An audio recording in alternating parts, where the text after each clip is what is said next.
வணக்கம். எங்களோட 200வது எபிசோடு வந்து கேள்வி பதில் முறையில் அமைஞ்சிருந்தது. ஷீதல் கேள்வி கேட்டால் அதுக்கு நான் பதில் சொல்லியிருந்தேன். அது நிறைய பேருக்கு வந்து ரொம்ப யூஸ்ஃபுல்லாக இருந்ததுன்னு அவங்களுடைய ஃபீட்பேக் பார்த்து நான் தெரிஞ்சுக்கிட்டேன். இது நல்ல முறையில் ரீச் ஆகிறதுனால திரும்ப வந்து எங்களுக்கு நிறைய இப்போ கேள்வி வந்திருக்குது. இந்த கேள்வியை வந்து கேட்குறேன், நீங்கள் பதில் சொல்லுங்கம்மா அப்படின்னு சொன்னால் நான் வந்து மெசேஜ் கொடுத்துட்றேன் அப்படின்னு சொன்னேன். இல்லைம்மா நம்ம அதை ஷூட்டிங் எடுத்துருவோம் அப்படின்னு. சரி ரைட் அப்படின்னு சொல்லி இப்போ ஷீதல் கேள்வி கேட்க போகிறா. நான் அதுக்கு பதில் எனக்கு தெரிஞ்ச பதில் சொல்கிறேன். ஆனால் ஒன்று தெரிஞ்சுக்கோங்க, இப்போ வந்து அவள் தலைவலி காய்ச்சல் இதெல்லாம் சொல்கிறா. இதெல்லாம் வந்து எங்கள் அம்மா எனக்கு வந்து இம்மீடியட்டாக செஞ்சதை தான் நான் சொல்கிறேன். பிள்ளைங்க வந்து ரொம்ப காய்ச்சல் அடிக்குது, ஃபீவர் வந்து 100க்கு மேலே போயிடுச்சு, பிள்ளைக்கு வந்து மூக்கு ஓடிக்கிட்டே இருக்குது அப்படின்னா ஆஸ் அ மதர் நீங்கள் வந்து ஃபஸ்ட்டு வந்து டாக்டர் தான் ப்ரிஃபர் பண்ணணும். இப்போ உங்களுக்கு வந்து ஆமாம் இது மைல்டாக தான் இருக்குது, காஃப் இருக்குது, இதை வந்து நம்ம வந்து மிளகு ரசம் வச்சு சாப்பிட்டு பார்ப்போம், நீங்கள் உங்களை வந்து நீங்கள் டெஸ்ட் பண்ணிங்கன்னா ஓகே. பிள்ளைங்களுக்கு வந்து பிள்ளைங்களோ இல்லை வந்து கொஞ்சம் உங்களுக்கே வந்து கொஞ்சம் சிவியராக காய்ச்சல் இருக்குன்னா டாக்டரை போய் கன்சல்ட் பண்ணுங்கள். நான் வந்து டாக்டர் கிடையாது, முறைப்படி படித்த டாக்டர் கிடையாது. எங்கள் அம்மா கொடுத்த கை மருந்தை உங்களுக்கு வந்து ஒரு ஹார்ம்லெஸ் இதை வந்து நான் உங்களுக்கு சொல்கிறேன். கேள்வி அதான் முதல் கேள்வி வந்து அதுதான். சாதாரணமாக வீட்டில் ஜலதோஷம் பிடிக்கிறது, வயிறு வலிக்குது, தலைவலி, இந்த 3 இதுக்கும் வீட்டு மருந்து நார்மலாக வீட்டு மருந்து கையில் இருக்கிறத வச்சு எப்படி சமாளிக்கிறதுன்னு ஒருத்தவங்க கேட்டிருந்தாங்க. தலைவலி வந்து மைக்ரேன் தலைவலின்னு சொல்லி சொன்னாங்கன்னா இதெல்லாம் வந்து நம்மளுடைய எந்த இதுக்குமே கட்டுப்படாது. சில சமயம் கிளைமேட்டு வந்து சேஞ்ச் ஆகிறதுனால ரொம்ப நேரம் சாப்பிடாமல் இருக்கிறதுனால தலைவலி இருக்கும். இந்த மாதிரி தலைவலிலாம் வந்து நம்ம வந்து காஃபி குடிக்கிறியா, எனக்கு இந்த காஃபி போடலையா என் வயிற்றுக்கு அப்படின்னு நம்ம வயிறு கேட்கும். அதுக்காக உண்டான அறிவிப்பு தான் தலைவலி. நான் காஃபி வந்து மெடிக்கல் இது கிடையாதுங்கிறதுனால அதை ப்ரிஃபர் பண்ணலை. நானுமே எனக்கு தலைவலிச்சிச்சுன்னா சுக்கு மல்லிகை கஷாயம் போட்டு சூடாக ஒரு பானம் டீ, ஒரு பால் இல்லாத டீ போட்டு குடிச்சிங்கன்னா தலைவலி போயிடும், அநேகமாக போயிடும். மனசையும் ஃப்ரீயாக வச்சுக்கிடணும். ரொம்ப கோவப்பட்டாலும் வேலை நிறையா பார்த்தோம்னா தலைவலிக்கும். அந்த மாதிரி இதெல்லாம் வந்து ரிலாக்ஸ் பண்ணிட்டோம்னா தலைவலி போயிடும். இது வந்து ஜென்ரல் ஜலதோஷம், காய்ச்சல் வர்ற மாதிரி இருக்குது அப்படிங்கிற மாதிரி இது வந்து ஒன்லி ஃபார் பெரிய ஆள். சின்ன பிள்ளைங்களுக்கு காய்ச்சல் வர மாதிரி இருந்தாலே அடுத்து காய்ச்சல் வந்துடும். அதனால் நீங்கள் அது வந்து பெட்டர் வந்து டாக்டர்கிட்ட போகிறது தான் நல்லது. இப்போ உங்களுக்கு ஜலதோஷம் இருக்குது, ரன்னிங் நோஸாக இருக்குது அப்படின்னா நான் ஏற்கனவே மிளகு ரசத்தில் சொல்லியிருக்கேன், மிளகு ரசம் போட்டு சாப்பிட்டீங்கன்னா சரியாயிடும்னு. இன்னும் இல்லை கொஞ்சம் மிளகு த்ரோட் வந்து இன்ஃபெக்ஷன் ஆகிருக்குது, கொஞ்சம் வறட்டு இருமலாக இருக்குது அப்படின்னா இந்த தேனில் வந்து மிளகு குழச்சி அதை சாப்பிடுங்க. இல்லை எனக்கு தேன் டேஸ்ட் பிடிக்கலைன்னா ஸ்க்ராம்பிள் எக்கு ஸ்க்ராம்பிள் போட்டு அதில் வந்து நல்லா பெப்பர் போட்டு சாப்பிடுங்க. இது வந்து கொஞ்சம் கண்ட்ரோல் ஆகும். அதே மாதிரி இது கண்ட்ரோல் ஆகத்தான் செய்யுமே ஒழிய கம்ப்ளீட்டாக குணமாகும் நான் சொல்ல மாட்டேன். இப்போ இந்த பெருமாள் கோயிலெல்லாம் துளசி கொடுப்பாங்க. மார்கழி மாதம் பொதுவாக வந்து குளிர் நாளாக இருக்கிறதுனால இந்த துளசி கையில் எப்போ வச்சுக்கோங்க. இப்போ ஒரு டீ போடும்போது கூட அந்த துளசியை போட்டுக்கிடலாம். இந்த ஒரு கஷாயம் மாதிரி நீங்கள் வந்து உங்களுக்கு தெரிஞ்ச கஷாயம் மீதி சுக்கு தட்டி போட்டு மல்லி போட்டு அதில் போடும்போது துளசி பழம், துளசி வந்து நல்ல ஒரு மெடிக்கல் குணம் நிறைஞ்சது.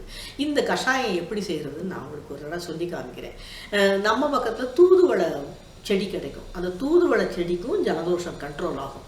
இது வந்து நம்ம பக்கத்தில் தான் கிடைக்கும். அந்த வெளி இடங்கள்லாம் வந்து துளசி இந்த தூதுவளையை காய வச்சு ஆயுர்வேதிக் மெடிசனில் இருக்கான்னு எனக்கு தெரியல. பட் ஆனால் அது வந்து நான் இந்த கஷாயம்லாம் உங்களுக்கு ஒரு தடவை செஞ்சு காமிக்கிறேன், அது எப்படின்னு பார்த்துக்கலாம். அடுத்து வயிற்று வலி. இந்த வயிற்று வலி வந்து இப்போ வந்து பொதுவாக வந்து ஜீரணம் ஆகாமல் இருந்துச்சுன்னா வயிறு வலிக்கும். இது வந்து சாதாரண விஷயம், நம்மளால் வந்து அது சரிப்படுத்த முடியும். எங்கள் அம்மாலாம் சொல்லுவோம், இந்த இவ்வளோண்டு ஒரு கை வெந்தயத்தை எடுத்து போட்டு ஒரு மோரை குடிச்சிக்கோ அப்படின்னு சொல்லுவாங்க. அப்படின்னா மோரை வந்து கொஞ்சம் ஒரு பெருங்காயத்தை போட்டு ஒரு நல்லா லிக்விடை பண்ணி அந்த இதை வெந்தயத்தை போட்டு முதல்ல முழுங்கிட்டோம்னா இதையும் குடிச்சிட்டோம்னா அஜீரணமாக இருந்துச்சுன்னா அது இம்மீடியட்டாக ரிலீஃப் கிடைக்கும். ஆனால் வந்து எதையும் மீறி வந்து விட்டு வலிக்குது, பயங்கரமாக வலிக்குது அப்படின்னா டாக்டர்கிட்ட போயிருங்க. நான் வந்து டாக்டர் கிடையாது, எங்கள் அம்மா எனக்கு கொடுத்த ஒரு கை மருந்தை வந்து நான் உங்களுக்கு சொல்கிறேன், அவ்வளோதான். இதை வந்து கீப் அப் பண்ணிக்கோங்க. அந்த வெள்ளை எலுமிச்சங்காய் ஊறுகாய் வந்து ஒருத்தங்க சொல்லியிருந்தாங்க, அவங்களுக்கு வந்து தடவை நல்லா வந்துச்சு, நல்லா சூப்பராக இருந்தது. 2வது தடவை பண்ணும்போது பூஞ்சை பிடிச்சிருச்சுன்னு சொன்னாங்க. அதுக்கு என்ன ரீசனாக இருக்கும்னு கேட்டிருந்தாங்க. அதுக்கு நீங்கள் பதில் சொல்லிடுங்க. அதாவது நம்ம வந்து எலுமிச்சம்பழம், நான் வந்து எதுலெல்லாம் ஃபங்கஸ் பிடிச்சிருக்கும் அப்படிங்கிறத அனுமானித்து சொல்கிறேன். எலுமிச்சம்பழம் வந்து நல்லா கழுவிப்பீங்க. கழுவிட்டு அதை நல்லா வந்து காலையில் 8 மணி கழுவிடுங்க. மத்தியானம் ஒரு 2 மணிக்கு மேலே நீங்கள் வந்து கழுவி டவலால் தொடச்சி சொலவில் போட்டிங்கன்னா 2 மணிக்குள்ளே நல்லா காஞ்சிரும். காஞ்சிட்டு அதுக்கப்புறம் வேக போடுவீங்க. வேக போடுற குக்கர் வந்து சுத்தமாக தனி குக்கராக இருக்கணும். சாதம் வச்ச குக்கரில் வந்து நீங்கள் அந்த ஈரம் கொஞ்சம் கூட வடிக்காமல் அப்படியே நீங்கள் போட்டு பண்ண வேண்டாம். இதுக்குன்னு தனி ஸ்பெஷல் குக்கர் வச்சு குக் பண்ணுங்கள். குக் பண்ணிவிட்டு எடுத்து நம்ம ஒரு பிளேட்டில் வச்சு கட் பண்ணிட்டு தான் அதுக்கப்புறம் வந்து உப்பு கலக்கிறதுக்கு போடுவோம். அந்த பிளேட்டு நீட்டாக இருக்கணும். நம்ம கத்தி வந்து அதுலேயும் ஈரம் இருக்கக்கூடாது. எல்லாத்துலேயும் ஈரம் இல்லாமல் இருக்கிறது ரொம்ப அவசியம். அந்த அப்புறம் வந்து ஒரு பெரிய வாய் அகலமான ஒரு பாத்திரத்தில் போட்டு தான் நம்ம உப்பை போட்டு கிண்டி பச்சை மிளகா போட போகிறோம். வெள்ளை இதுக்கு வந்து பச்சை மிளகா தான் போடுவோம். அந்த பச்சை மிளகாயுமே முதல்ல நல்ல ஈரத்தை வந்து கழுவிட்டு அந்த ஈரம் போகாமல் ஈரம் போகிற வரைக்கும் காய வச்சிடணும். நல்லா டவலை வச்சு தொடச்சிட்டு அதுக்கப்புறம் வந்து இதை கட் பண்ணிவிட்டு உப்பு சேர்த்து, உப்பு வந்து நல்லா வந்து நம்ம ஒரு தேவைக்கு ஒரு சரங்கு வந்து அதிகமாக, ஒரு ஸ்பூன் அதிகமாக, ஒரு கரண்டி அதிகமாக, ஒரு 10 பழம் போட்டிங்கன்னா 10 பழத்துக்கு தேவையான உப்பு போட்டுட்டு ஒரு கரண்டி அதிகமாகவே போடுங்க. போட்டுட்டு இதை வந்து கிண்டுறதுக்கு ஒவ்வொரு தடையும் கிண்டணும். கிண்டி பார்ப்பீங்கல்ல, அப்போ அது வந்து மரக்கரண்டி தான் யூஸ் பண்ணணும்.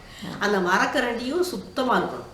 அந்த மரக்கரண்டியை ஒவ்வொரு இடையும் கழுவி திரும்ப எடுத்து வைக்கக்கூடாது. நம்ம சுத்தமாக வச்சுருக்கணும். அதை கழுவுனீங்கன்னா அந்த டேப் தண்ணி வந்து இதாகும். அந்த மரக்கரண்டி அதோடயே இருக்கட்டும். அந்த பாத்திரத்தில் வச்சு நீங்கள் வந்து வெயிலில் வைங்க. வெயிலில் வச்சு ஒரு சின்ன டவுட்டு. இப்போ அந்த மரக்கரண்டி தான் யூஸ் பண்ணணும்னு சொல்கிறீங்க. இப்போ மரக்கரண்டியை உள்ளே வைக்காமல் ஒவ்வொரு தடவைக்கும் புதுசாக வேற கரண்டி யூஸ் பண்ணலாமா மரக்கரண்டி? ஆனால் ஈரம் இல்லாமல் இருக்கணும். அதான் ஈரம் இல்லாமல் இருக்கணும். எடுத்துட்டீங்கன்னா அதை வந்து அடுத்த தடவை உள்ளே போடும்போது கரண்டி வந்து ரொம்ப வந்து ட்ரையாக இருக்கணும். இந்த வெயிலில் எடுத்து வைக்கிறீங்கல்ல, நல்ல 4 நாள் 5 நாள் கட்டாயம் வெயிலில் வைங்க. அந்த வெயிலில் வைக்கும்போது எந்த ஜாடியில் வந்து நீங்கள் ஊறுகாய் எடுத்து வைக்க போகிறீங்களோ, பாட்டில் எடுத்து வைக்க, ஹார்லிக்ஸ் பாட்டிலாக எந்த இது எடுத்து வைக்க போகிறீங்களோ அந்த பாட்டிலை வந்து கழுவி மூடி எல்லாத்தையும் கழுவி அந்த ஊறுகாயோட சேர்ந்து அதை வெயிலில் வைங்க. 5 நாள் அது வெயிலில் கிடக்கட்டும். இதனால தான் அது ஃபங்கஸ் பிடிச்சிருக்குன்னு நான் நம்புகிறேன். இந்த மூடியெல்லாம் கட்டாயம் வெயிலில் வைக்கணும். ஏன்னா அந்த மூடியில் இருக்கிற அந்த ஸ்க்ரூ மாதிரி இருக்கு பார்த்தீங்களா, அதுலலாம் ஈரம் இருந்துச்சுன்னா அந்த ஏற்கனவே இருந்த ஊறுகாயுடைய ஒரு துகள் இருந்தால் கூட அது ஃபங்கஸ் பிடிக்கும். இந்த மாதிரிலாம் கேர்ஃபுல்லாக செஞ்சிங்கன்னா ஊறுகாய் வந்து ரொம்ப வெரி வெரி சிம்பிள். ஆனால் வந்து நம்ம கேர்ஃபுல்லாக வச்சுக்கணும். வச்சிருந்து நீங்கள் செஞ்சீங்கன்னா ஃபங்கஸ் பிடிக்காது. அடுத்த ஒருத்தங்க கேட்டிருந்தாங்க, கார்த்திகை விரதம் எப்படி இருப்பது, இது கொஞ்சம் சொல்லுங்க ஆண்டி அப்படின்னு சொல்லி கேட்டிருந்தாங்க. எனக்கு இந்த கேள்வி வந்து கொஞ்சம் சின்ன பிள்ளைலாம் கேட்குறது வந்து ரொம்ப சந்தோஷமாக இருக்குது. அதாவது ஒரு நல்ல நாள் அன்னைக்கு நம்ம வந்து விரதம் இருக்கணும், வீட்டை சுத்தமாக வச்சுருக்கணும் அப்படிங்கிறதுலாம் ஒரு நல்ல பழக்கம். ஒரு நாளைக்கு வந்து விரதம் இருக்கிறது வந்து நம்மளுடைய ஃபுட் கண்ட்ரோலை வந்து நமக்கு என்ஹான்ஸ் பண்ணும். நம்ம வந்து ரொம்ப கண்ட வேலைக்கு சாப்பிடாமல் இப்படி தான் சாப்பிடணும், அப்படி தான் இருக்கணும் அப்படின்ற ஒரு கண்ட்ரோல் நமக்கு அந்த பழக்கத்தை கொண்டு வர்றதுக்கு உண்டான ஒரு முயற்சி. ஆனாலும் எனக்கு வந்து இதுக்கு இப்படி இருக்கணும், காலையில் எழுந்திரிச்சதும் இந்த மாதிரி செய்யணும், இந்த மாதிரி முறைப்படி இதெல்லாம் தெரியாது எனக்கு. ஆனால் நான் வந்து விரதம் இருப்பேன். எப்படி இருப்பேன் அப்படின்னா, நான் அதை வந்து நான் இருக்கிறத நான் சொல்கிறேன். அது நம்ம வந்து விரதம் இருக்கோங்கிறக்காக கொலை பட்னியாக இருந்தோம்னா அது வந்து நம்மளை வந்து வேலை பார்க்க விடாது. கார்த்திகை தீபத்தன்னைக்கு நிறைய வேலை இருக்கும். இது வந்து வேலை பார்க்க விடாது. வேலை பார்க்கணும். நம்ம தான் வீட்டில் எல்லா வேலையும் பார்த்தே ஆகணும். அந்த இன்சார்ஜ் இருக்கிறவங்க வந்து ஃபுட்டு கொஞ்சம் எடுத்துக்கணும். அது எப்படி சாப்பிட்லாம்? ஃப்ரூட்ஸ் சாப்பிட்லாம். குளிச்சுட்டு தான் எதுனாலும் செய்யணும். அதை முதல்ல நம்ம டிசைட் பண்ணிக்கிடுவோம். குளிச்சுட்டு தான் எல்லா வேலையும் செய்யணும். நம்ம கடவுளுக்கு நம்ம என்ன நெய்வேத்தியம் பண்ணுறோமோ அது நம்ம தான் சமைக்கணும் அப்படிங்கிறதையும் பிரின்சிபலாக வச்சுக்கோங்க. இதெல்லாம் செய்யணும். சரி, அப்போ நம்ம சாயந்தரம் தீபம் ஏற்றினா பிறகு தான் சாப்பிடணுங்கிறது வந்து பெரியவங்கலாம் சொல்லியிருக்கிறாங்க. அப்போது அதுக்கு முன்னாடி எத்தனை மணிக்கு நம்ம சமையல் பண்ணணுங்கிறதே நீங்கள் குறித்து வச்சுக்கோங்க. அது என்ன சமையல் பண்ண போகிறீங்களோ அதெல்லாம் ஒரு பக்கம் இருக்கட்டும். விரதம் எப்படி இருக்க போகிறீங்க அப்படின்னா ஃப்ரூட்ஸ் சாப்பிடலாம். அன்றைக்கி வந்து நம்ம பக்கத்தில் வந்து இந்த கார்த்திகை மாவு உருண்டை பண்ணுவாங்க. அந்த மாவு உருண்டையை சாப்பிடலாம் அப்படின்னு சொல்லுவாங்க. அது வந்து அது உடன்பாடாக இருக்கிறவங்க அதை சாப்பிடுங்க. எனக்கு வந்து அதில் கொஞ்சம் உடன்பாடு கிடையாது. இதை உருண்டையை சாப்பிட்றதுக்காகனாலும் கார்த்திகை விரதம் என்னைக்கு வருதுன்னு பார்க்குற மாதிரி இருக்கும். அப்படி இல்லாமல் ஆனால் கொஞ்சம் வயசு கொஞ்சம் நிறைய வேலை பார்க்குறவங்க, வயசு கொஞ்சம் மிடில் ஏஜ் தாண்டினவங்க, இவங்கெல்லாம் வந்து பட்னியாக இருக்காமல் ஒரு கஞ்சி வச்சு குடிக்கலாம், ஒரு சூப் வச்சு குடிக்கலாம். இதெல்லாம் சாப்பிட்டுட்டு ஆனால் வந்து எதுனாலும் குடிச்சிட்டு தான் செய்யணும். அந்த ஒரு இதை வந்து மனசில் வந்து பக்தியும் ஒரு டிசிப்ளினும் ஒரு நேர்மையும் இருந்துச்சுன்னா கடவுளுக்கு அதுதான் பிடிக்கும். நம்ம சாப்பிடாம இருக்கிறது வந்து ரொம்ப பிடிக்கும்னு நான் சொல்ல மாட்டேன். நம்ம கடவுளுக்கு பிடிச்ச மாதிரி இருப்போம். நம்ம ஹெல்த்தையும் கவனிச்சுக்கிடுவோம். எனர்ஜி லாஸ் ஆகாமல் இருக்கக்கூடிய ஆனால் வந்து ரொம்ப டெடிக்கேட்டடாக இருக்கிற மாதிரியான ஃபுட்டு, கஞ்சி மாதிரி பழம் மாதிரி சாப்பிட்டுக்கோங்க. சாப்பிட்டுட்டு சாயந்தரம் சாமியை விளக்கு பொருத்திட்டு சந்தோஷமாக சாமிக்கு தீபம் காமிச்சிட்டு அதுக்கப்புறம் சாப்பிட பாருங்க. பிள்ளைங்களை எல்லாரும் சாப்பிட சொல்லி இது பண்ணுங்க. கடலை உருண்டை செய்யுங்க, பிள்ளைகளுக்கு கொடுங்க. நம்ம அதை சாப்பிட்டோம்னா ஒரு நெஞ்ச கறிக்கும். வெறுமனை வந்து கடலை உருண்டை சாப்பிட்டது நெஞ்ச கறிக்கும். அதனால் அதுக்கு பதிலாக வந்து சூப் சாப்பிடலாம், கஞ்சி சாப்பிடலாம், மோர் குடிச்சிக்கிடலாமா? மோர் குடிச்சிக்கிடலாம், பால் குடிச்சிக்கிடலாம். இது ஓவர் டோஸாக போயிடும் பால்லாம் குடிச்சா. அதனால் வந்து நீங்கள் வந்து இது வந்து நமக்கு கடவுள் எந்த இதுலேயும் சொல்லலை, நீ இப்படி இருந்தால் தான் நான் வந்து உன்னை பார்ப்பேன் அப்படிங்கிற கிடையாது. நம்மளுடைய பணிவு, நம்மளுடைய நேர்மை, இதுதான் வந்து கடவுள் விரும்புகிறது. இதை நம்ம கீப்பப் பண்ணால் அதுதான் அவருக்கு நம்ம செய்கிற விரதம், அதுதான் நமக்கு வந்து அது பிரசாதமாக இருக்க முடியும். அது போக நம்ம வந்து டிசிப்ளினாக இருந்தோம்னா அது கூடுதல் எஃபெக்டாக இருக்கும்மா. அடுத்து புதுசாக கல்யாணம் ஆனவங்க ஒரு மளிகை லிஸ்ட்டு போட்டோன்னா எப்படி போடுறதுன்னு கேட்டிருக்காங்க. அது வந்து நான் நினைக்கிறேன் ஹஸ்பண்ட் அண்ட் ஒய்ஃப் மட்டும் தனி குடித்தனம் பண்ணுறவங்க கேட்டிருக்காங்க.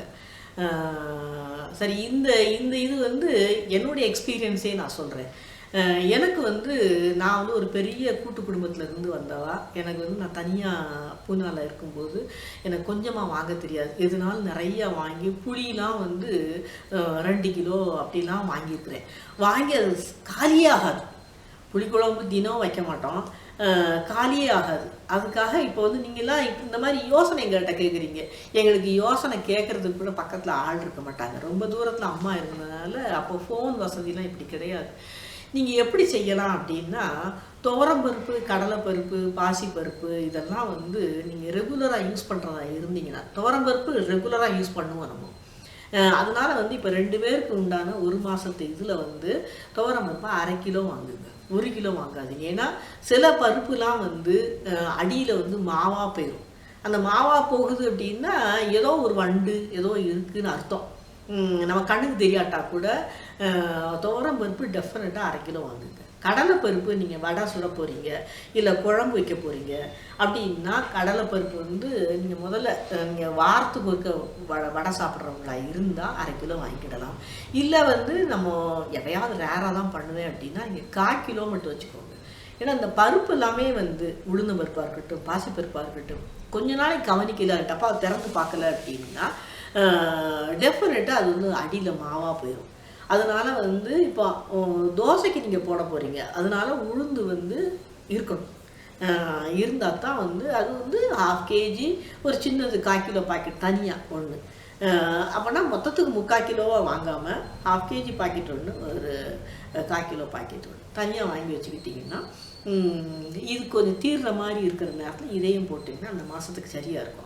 இப்போ அரிசி வாங்குறதுனா அரிசி வந்து இந்த வண்டு வைக்காத அரிசி, கொஞ்சம் நாள் பட இருக்கக்கூடிய அரிசி, சில அரிசிலாம் வந்து சீக்கிரம் வந்து வண்டு வச்சிடும். அப்படி அரிசிலாம் இருக்குது. அதனால் இப்போ நீங்கள் 2 பேர் தான் இருக்கிறீங்க. அப்போ உங்கள் வீட்டுக்கு ஒரு மாதத்துக்கு 5 கிலோ அரிசி சரியாக இருக்கும். ஆஃபீஸ்க்கு கொடுத்து அனுப்புறதுக்கு இதுக்கெல்லாம் 5 கிலோ அரிசி சரியாக போகும். இப்போ கோதுமை மாவு வாங்க போகிறீங்க அப்படின்னா கோதுமை மாவு வந்து மாவாக வாங்க போகிறீங்க. நீங்கள் எல்லோரும் மாவாக தான் வாங்குவீங்க. டெஃபினட்டாக கோதுமை வாங்கி திரிக்க போகிறது கிடையாது. அப்படிங்கும்போது அது நான் சொன்ன மாதிரி தான். இந்த 1 கிலோ பாக்கெட் ஒன்று வாங்கிட்டு, இப்போ சப்பாத்தி நீங்கள் சாயந்தரம் ரெகுலராக சப்பாத்தி போட போகிறீங்க அப்படின்னா அந்த 1 கிலோவாக 1 by 1 வாங்குங்க. அப்போனா தான் வந்து உங்களுக்கு வந்து ஒரு இது தெரியும், நம்ம எவ்வளவு வாங்குகிறோம், எத்தனை சப்பாத்திக்கு பிணைகிறோங்கிறது தெரியும். ஏன்னா ஒரு ஆள் வந்து 2 சப்பாத்தி சாப்பிட போகிறீங்கன்னா அதுக்கு தான் மாவு எடுக்க முடியும். நீங்கள் பாட்டுக்கு 2 கிலோ கோதுமை மாவுலாம் வாங்கி வச்சுக்கிட்டிங்கன்னா அதுவும் வண்டு வைக்கும்.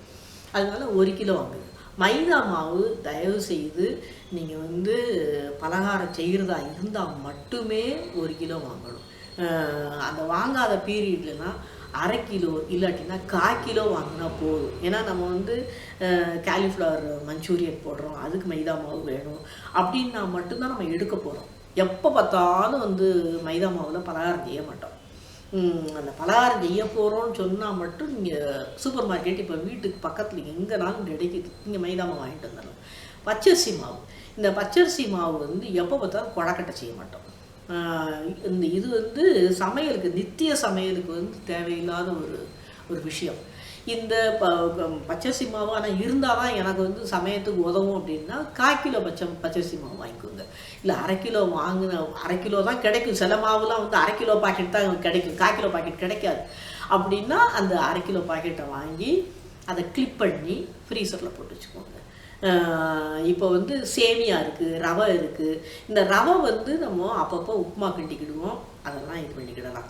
இந்த சேமியா வந்து ரெகுலராக யூஸ் பண்ண மாட்டோம், அதனால் வந்து அதெல்லாம் வந்து ஒரு 100 கிராம் பாக்கெட் அப்படி வாங்கிக்கோங்க. இந்த மாதிரி மல்லி, சீரகம் இது எல்லாமே ஒரு 50 கிராம் அவ்வளவுதான் வாங்கணும். இந்த மிளகுலாம் சின்ன பாக்கெட் வச்சுருப்பாங்க, அந்த பாக்கெட் வாங்கிட்டு இருந்தால் போதும். இதெல்லாம் வாங்கிட்டு வத்தல் இதெல்லாம் வாங்கிட்டு அதுக்கு அந்த டப்பா மேலே வந்து எழுதி வச்சுருங்க. மிளகாய் வத்தல்னா மீ அப்படின்னு போட்டு எழுதி வச்சுக்கோங்க. இந்த மாதிரி எழுதி வச்சுக்கிட்டு உங்களுக்கு ஐடென்டிஃபை பண்ண முடியும். புளினா 1/2 கிலோ வாங்கினா போதும். 1/2 கிலோ வாங்கினீங்கன்னா அதுவே இப்போ உங்களுக்கு ஒரு 3 மாதத்துக்கு வரும்.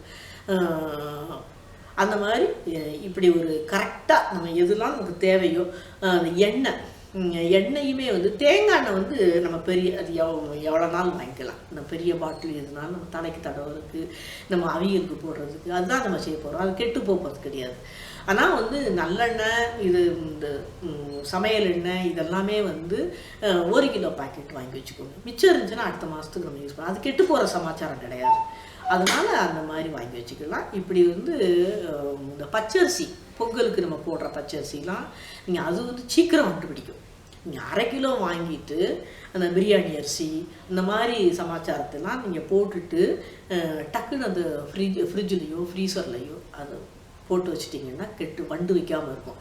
அதை ஓப்பன் இதில் வச்சுட்டிங்கன்னா டெஃபினட்டாக அது வண்டு வைக்கணும். ஏன்னா நமக்கு பொங்கல் வந்து ரெகுலர் போட மாட்டோம், எப்படியும் ஒரு 15 நாளைக்கு ஒருக்க தான் போடுவோம். அந்த 15 நாள் பார்க்காம இருந்தீங்கன்னா அந்த வண்டுக்கு ரொம்ப இஷ்டமாக போயிடும், இவங்க வீட்டில் வந்து உட்காந்துக்கலாம் அப்படின்னு சொல்லிட்டு. அதனால அந்த காலத்துலலாம் இதை வந்து ப்ரிசர்வேட் பண்ணுறதுக்கு அப்பப்போ வெயிலில் காய வச்சு எடுப்பாங்க. ஆனால் அரிசியெல்லாம் ரொம்ப வெயிலில் காய வச்சு வைக்க முடியாது, அது நொறுங்கி போயிடும். அதனால் வந்து பார்த்து கொஞ்சமாக வாங்கி சிறப்பாக சமையல் பண்ணி சிறப்பாக இருக்கணும்னு உங்களை வாழ்த்து. அடுத்து குழந்தைகளை கீரை சாப்பிட வைக்கிறது எப்படி? ஒரு 4-5 வயசு பிள்ளைங்களை கீரை எப்படி சாப்பிட வைக்கிறது? 4-5 வயசு பிள்ளைங்கன்னா நல்லா பசிச்சுன்னா நல்லா சாப்பிடுவாங்க பிள்ளைங்க. ஏன்னா 1.5 வயசு பிள்ளைங்களை சாப்பிட வைக்கிறது கொஞ்சம் கஷ்டம். இது 4 வயசு பிள்ளைங்கன்னா நீங்கள் ஸ்கூலுக்கு போயிட்டு வந்த உடனே பசிச்சுன்னா சாப்பிடும். அப்போ நீங்கள் வந்து கீரை கொடுக்கணும்னு நீங்கள் விரும்புகிறீங்க அப்படின்னா தண்டு கீரையும் அரைக்கீரையும் நம்ம பருப்பு கூட சேர்த்து வைக்கலாம். பருப்பு நம்ம இவ்வளவு தான் போடுறோம்னு வச்சுக்கோங்க. அந்த பருப்பு வந்து நல்லா வெந்தா பிறகு தண்டு கீரை 2 ஸ்டெம் அந்த கீரையோடு சேர்ந்து அதை நல்லா கட் பண்ணி அதை மறுபடியும் அந்த கீரைக்குள்ளே போட்டு ஒரு சத்தா வச்சுட்டு அது வெங்காயம் வத்தல் சீரகம் தாளித்து போட்டிங்கன்னா அது வந்து பிள்ளைங்க வந்து பருப்பு சாப்பிட்றோன்னு நினச்சிட்டு சாப்பிடுவாங்க. அதே மாதிரி தான் அரைக்கீரையும் கொஞ்சத்தை எடுத்து பருப்பில் நம்ம சாப்பிட்றதுக்கு தனியாக நீங்கள் வந்து கடைஞ்சிக்கோங்க. அது சாப்பிடாது பிள்ளைங்க. சில பிள்ளைங்க சாப்பிடுவாங்க, இந்த வெங்காய வாசத்துக்கு சாப்பிடுவாங்க. சாப்பிட்ற பிள்ளைங்க ஒன்றும் இல்லை. ஆனால் பொதுவாக வந்து பிள்ளைங்க 4 வயசு பிள்ளைங்க வந்து அந்த கீரையை சாப்பிடாது. அப்போ நீங்கள் பருப்புக்குள்ளே போட்டு அந்த தாளித்து போட்டிங்கன்னா சாப்பிடுவோம். அப்புறம் வெந்தயக்கீரையை சாப்பிடுவாங்க. எப்படி சாப்பிடுவாங்க அப்படின்னா வெந்தயக்கரையை லேசாக ஒரு ட்ராப் எண்ணெய் விட்டு இது பண்ணி நம்ம சப்பாத்தியில் போட்டு இது பண்ணோம்னா சப்பாத்தி சாப்பிடும் இந்த பிள்ளைங்கள்லாம். சோறு சாப்பிட்றதுக்கு பதிலாக ஒரு நேரம் சப்பாத்தி சாப்பிடும். இந்த சப்பாத்தி கூட தேய்ச்சி கொடுத்துட்டிங்கன்னா வெந்தயக்கீரை உள்ளே போயிடும். அதே மாதிரி இந்த இது இருக்குல்ல, முருங்கைக்கீரை இருக்குல்ல, இந்த முருங்கைக்கீரையை வந்து நம்ம அடை தோசையில் வந்து மேலே கொஞ்சம் இது பண்ணி கொடுத்திங்கன்னா, கருவேப்பிலை அப்படின்னு சொன்னால் பிள்ளைங்க வந்து அந்த இதை சாப்பிடுவாங்க. இந்த இது வந்து நம்ம ட்ரிக் பண்ணி பிள்ளைங்களுக்கு உள்ளே கொடுக்குறது. மற்ற கீரை, அகத்திக்கீரை, இந்த கீரைலாம் வேண்டாம், பிள்ளைங்க சாப்பிடாது, டெஃபினட்டாக சாப்பிட மாட்டாங்க. நம்ம ஃபோர்ஸ் பண்ணோம்னா பிள்ளைக்கும் நமக்கும் சண்டை தான் வரும். இந்த கீரை வந்து டெஃபினட்டாக சாப்பிடுவாங்க, சாப்பிட வச்சிடலாம். அடுத்த கேள்விமா, ஒருத்தங்க கேட்டிருந்தாங்க, எங்களுக்கு வந்து ஸ்கூல் பஸ்லாம் வந்து 6:30க்கெலாம் வந்துடுது. அப்போ காலையில் நாங்கள் சீக்கிரம் டிஃபன் பாக்ஸ் ரெடி பண்ணி கொடுக்கணும். அப்போ அதுக்கு ஏற்ற மாதிரி என்ன டிஃபன் பண்ணி என்ன சாப்பாடு செஞ்சு கொடுக்கலாம் அப்படின்னு சொல்லி கேட்டிருக்காங்க. நிறைய டிஃபன் இருக்குது. சப்பாத்தி கொடுக்கலாம் பிள்ளைங்களுக்கு. ஸ்கூலு நம்ம வந்து நம்மளுடைய அவசரத்துக்கு செய்கிறோம் ஒன்று. ரெண்டாவது வந்து பிள்ளைங்களுடைய கம்ஃபர்டபுள், அதையும் நம்ம பார்க்கணும். பிள்ளைங்க வந்து அவங்களுடைய பேக் பாழாயிடக்கூடாது, அவங்களோட இது இப்போ புக்ஸ் எல்லாம் பாழாயிடக்கூடாதுன்னு நினைப்பாங்க. அதனால் கிரேவிலாம் நம்ம கொடுத்து விட முடியாது, சாம்பார் வச்சு கொடுத்து விட முடியாது, ரசம் ஜாதம் கொடுக்க முடியாது.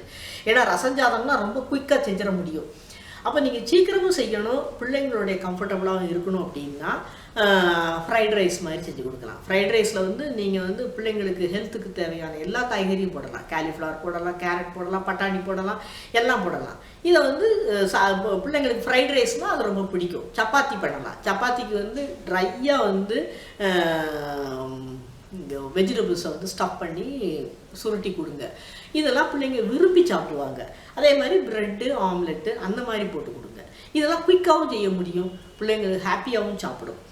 அதே நேரத்தில் பிள்ளைங்களுடைய பேகு பாழாகாது. இது எல்லாத்தையும் கவனத்தில் வச்சு நீங்கள் செஞ்சீங்கன்னா, நம்ம நிறைய சில பிள்ளைங்க இட்லிலாம் கொண்டு போகிறதுக்கு ரெடியாக இருப்பாங்க. அது ரெடியாக இருந்தாங்கன்னா அவங்களுக்கு கெட்டி சட்னி வச்சு கொடுங்க, வெங்காய சட்னி அந்த மாதிரி வச்சு கொடுங்க.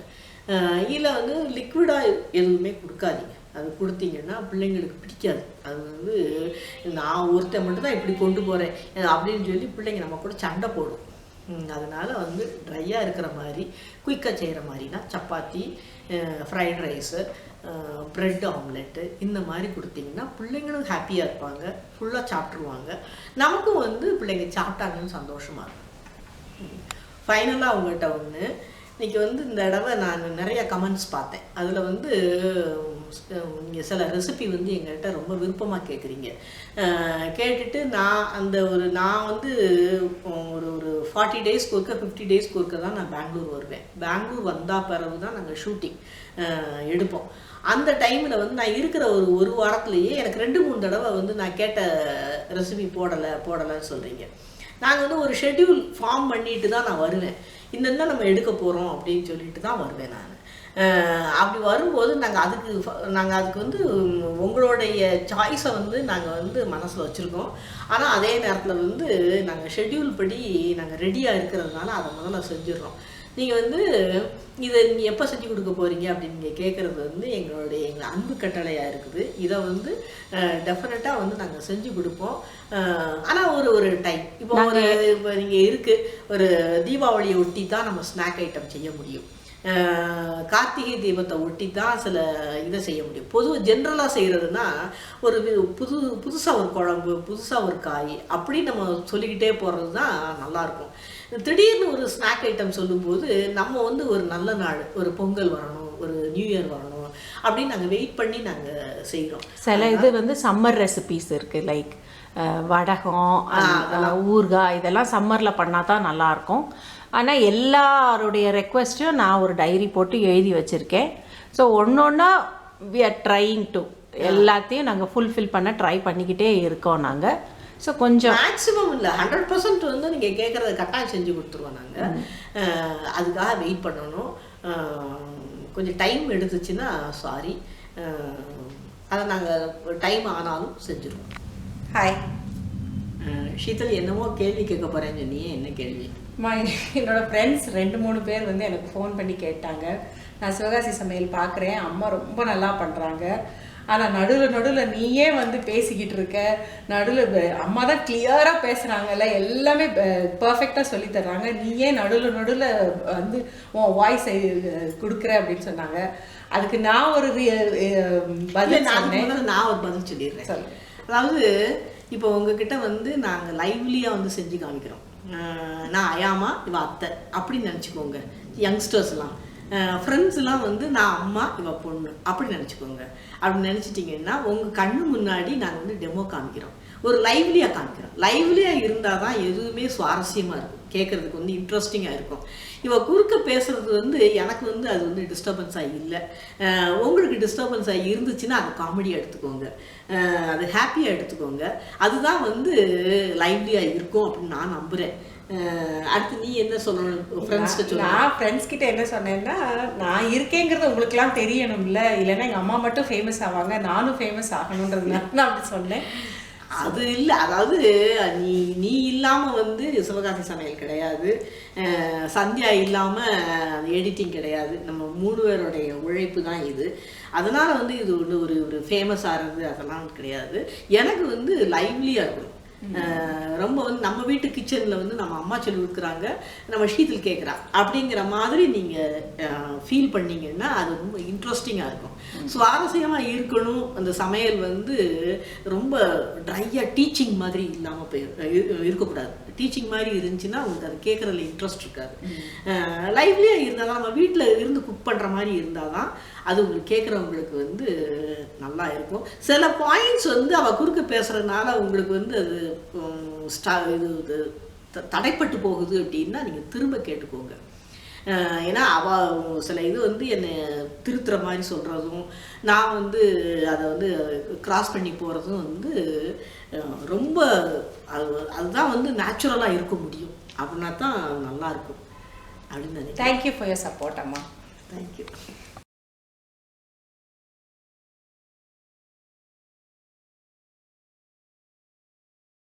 இதுதான் ரெக்கார்டு.